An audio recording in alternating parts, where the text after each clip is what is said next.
Greetings of the day, dear students. On behalf of Tagore International School, Mansarovar, I, Anjali Sharma, your English teacher, welcome you all in today's session.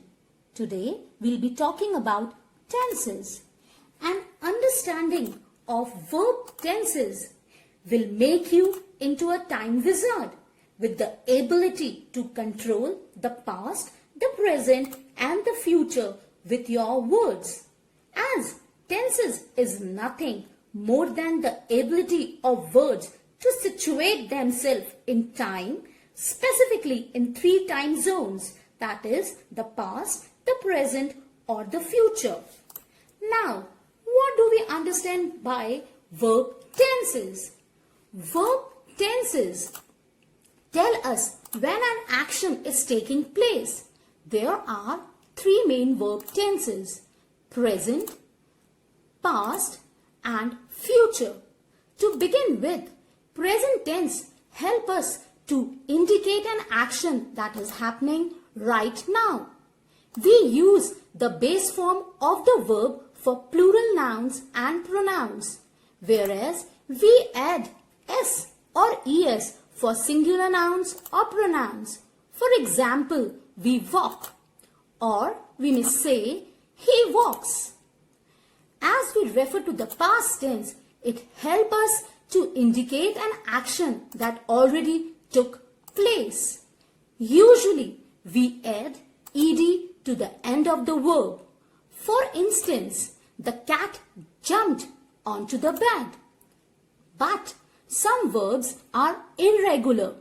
Instead of adding ed, the whole word changes, as go changes into went, whereas tell becomes told.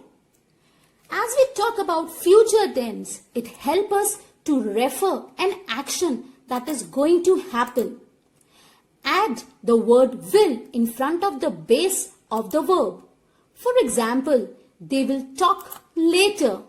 Tomorrow, I will read a book. But before we get into the lesson, let's recall forms of verb, as it's going to help us in formation of different tense structure.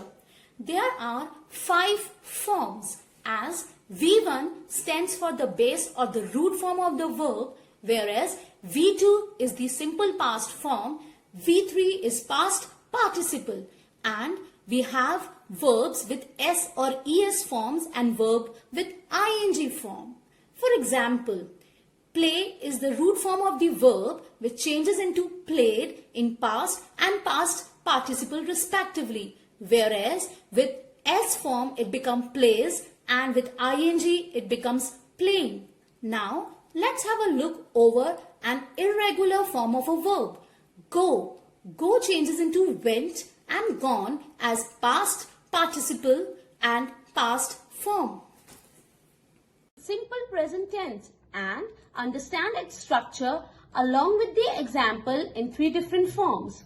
We have to be forms along with the structure and the example, and also the main form verbs with its structure and example for your reference. Of the usages of simple present tense and understand them with the help of the example.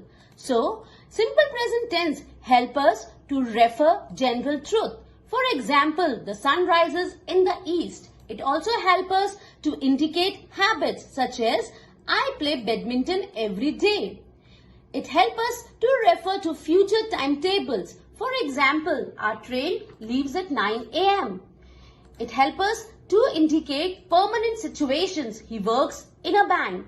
And also to refer newspaper headlines such as man enters space. Simple present tense is also useful when telling stories. For example, suddenly the window opens and a masked man enters. It also helps us in giving instructions or directions. And the example is, first of all, you break the eggs and whisk with sugar. And yes, in reading out commentaries, Rahul passes the ball to Pulkit. Now, let's learn about present continuous tense and understand its sentence structure in three different forms, that is affirmative, negative and interrogative, and learn about the examples to understand them properly. Here are some of the usages along with the example to understand present continuous tense more clearly. It helps us to refer to an action happening now. For instance, Jim is watching television at the moment. It also indicates temporary situation. For example, Arun is learning to play the guitar.